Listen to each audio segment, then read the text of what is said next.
In today's video, we are going to talk about shaft lean. You know, that impact position everybody's looking for where they have the handle of the club leading the club head.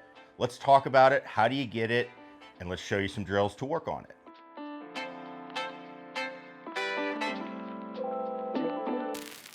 What's going on, everybody? Scott Oden coming at you. We're here, we're in the studio. We are going to talk about getting some forward shaft lean, getting that club leaning forward as you go through to hit some iron shots or even a little bit of your driver as well. Before we do that, if you're new to the channel, thank you for joining us. Make sure you head over to Scott Hogan Golf and check out our free resources. We have plenty of them over there, including our yardage gapping card and our Break 90 plan.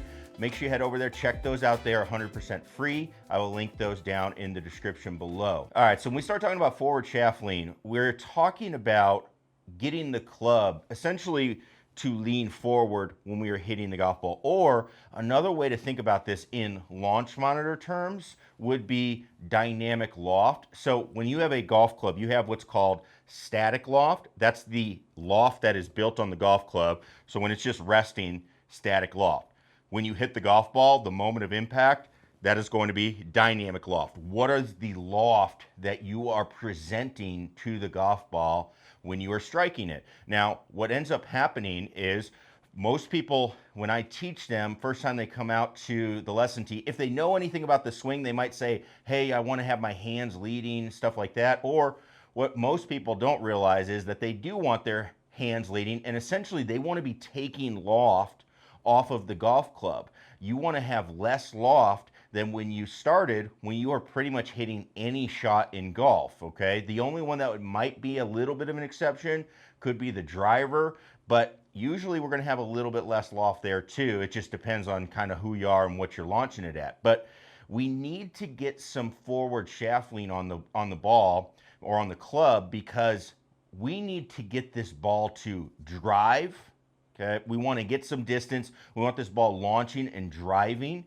We also want the ball to get airborne. That is the number one thing that I want to see from people when I'm working with you is I want to see shots that are in the air. If it's a little left, it's a little right, we can work on that. But ultimately, if you want to shoot better scores, when I step up to hit a shot, I need to know that that ball is going to be traveling and traveling a really decent distance. Okay, so let's talk first about what is going on with the mechanics of why you need shaft lean. So what I have here is I have a golf ball, and you could do this at home. All I used is a dry erase marker.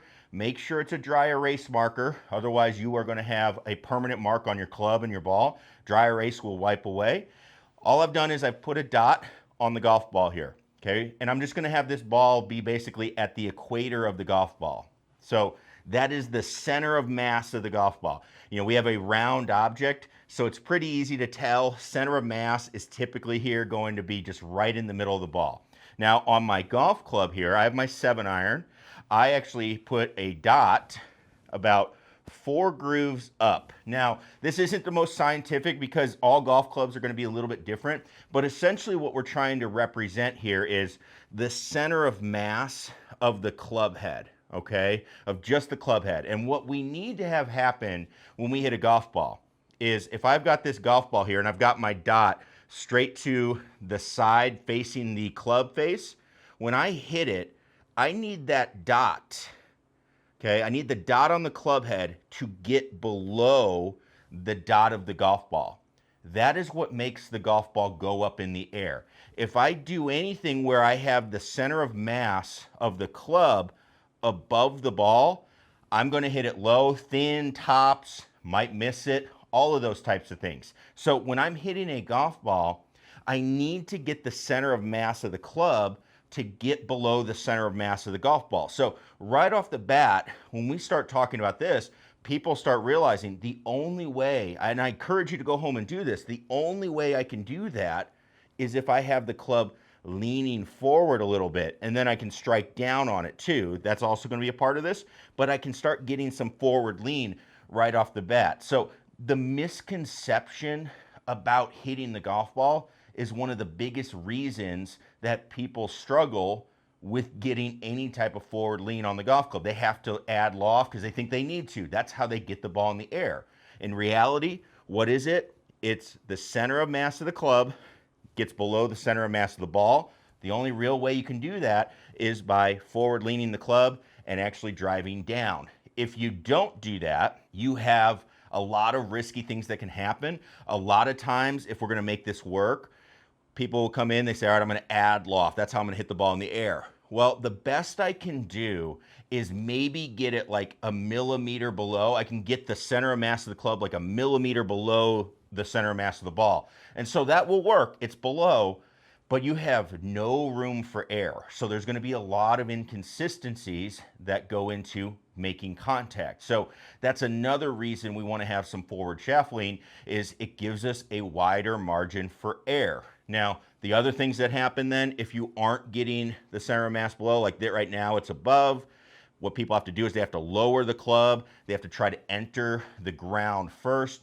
Again, not a big wide margin for error, and you're gonna get the ground in the way before you go to hit it. So what I like for people to do is, we do this drill, we put the mark on the golf ball, and all I'm gonna do is place this on the ground. I put it, and I'm gonna face it back away from my target, and then I'm gonna have them set up. I'll say, all right, hey, get your setup with the club right behind the ball. Okay, so let's do that, make sure they're lined up. And so what we'll do is I'll say, all right, let's just keep this simple. Let's bring the club back, the face, let's keep it pointing a little bit towards the ball. We don't wanna do any crazy twisting. We bring it back, and now really slowly, I want you to run the club into the ball and try to keep that dot below, the dot on your club face, below the dot on the ball. That's all I want them to do. So what they start to realize is, when they do this, if I hang back on my back foot, very difficult to meet, okay? So I have to start shifting forward. If I start throwing my hands at it, this club head, not only is it not looking at the ball, but it's really high. How am I gonna get down there to be able to make the two dots meet, or again, get this dot below the dot on the golf ball? That is what we're ultimately looking for, is trying to coordinate some moves so I can actually run this club, the dot below the ball, the dot on the ball, all right? So we'll have people hit a few shots then, we bring it back, okay?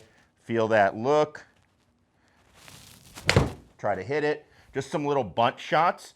And what we're looking for from a launch monitor perspective is, one, we would like to see a negative angle of attack. So this is a 7-iron. My 7-iron is built at 32 degrees of loft. That's the static lie angle. You can look that up on all of your golf clubs. That is one thing as you're going through. Most golf clubs, the lofts are turned way down nowadays, partly because of technology, shafts, all of that stuff. We've talked about that in our distance video, how the shafts have changed. But what I'm looking for is, I have my dynamic loft number up here. So I have 32 degrees of static loft.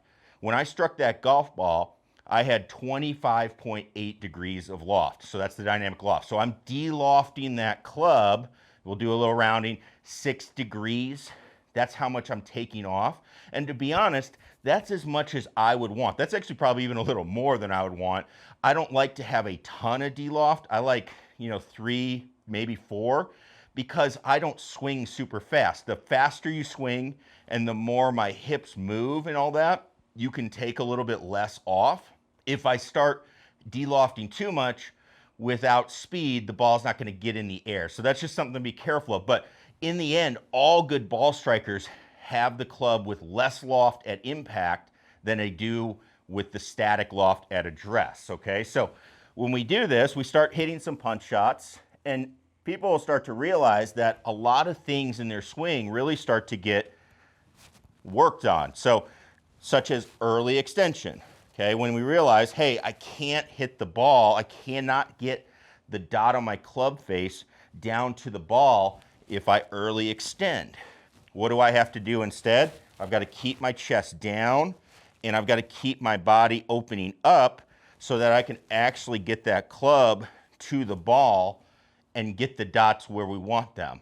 That's where we can get that. So it's just a way of trying to coordinate all our moves by understanding what the club head's doing. The other thing that you'll see is, and we've talked about this in previous videos as well, is you start learning about getting the club head to direct out to the ball. You start coordinating all of these moves to be able to make the dots line up essentially, okay? So again, if I come in and I'm way back here with the club, how am I gonna get those dots to line up? It gets very, very complicated very quickly, and we do not want that, okay? So again, I like people to work through some little half swings, bring it back, dots below, there we go. Very good strike on that one. Dynamic loft 27.5. That's more where I would say I like to live. The other thing you'll notice, if you don't have dynamic loft, launch. 32 degrees of loft on my club. I'm launching that 7-iron at 18 degrees. Now, the harder I hit it, it'll probably go up just because it's a little harder to control, but something that we can work on as you're going through. You'll probably see it get lower and lower.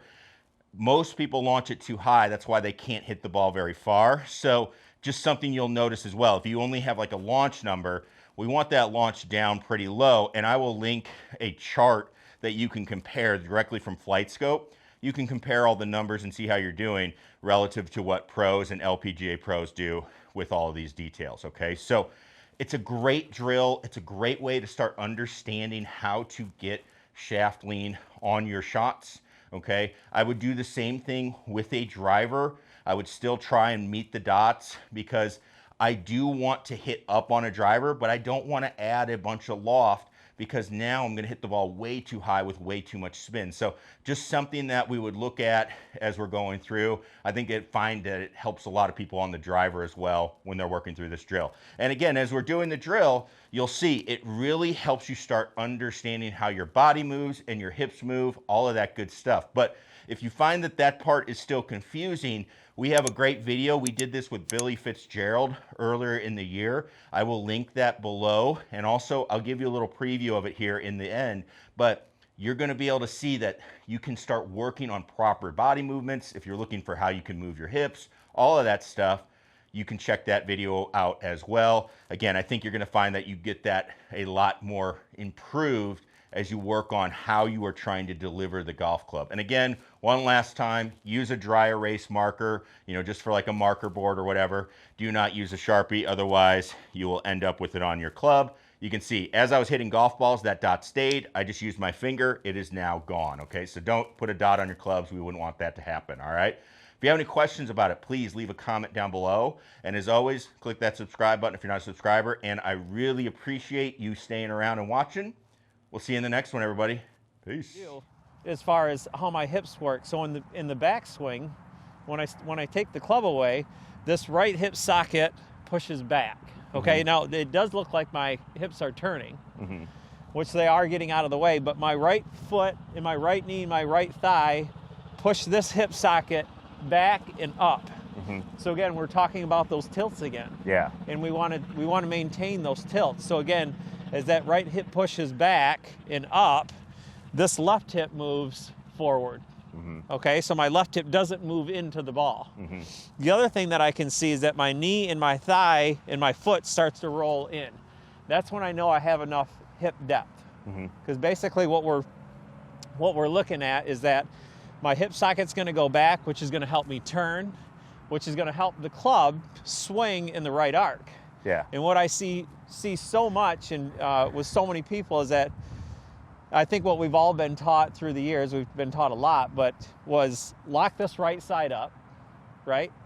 And then try to turn, which is very difficult with that, and then push off your right side.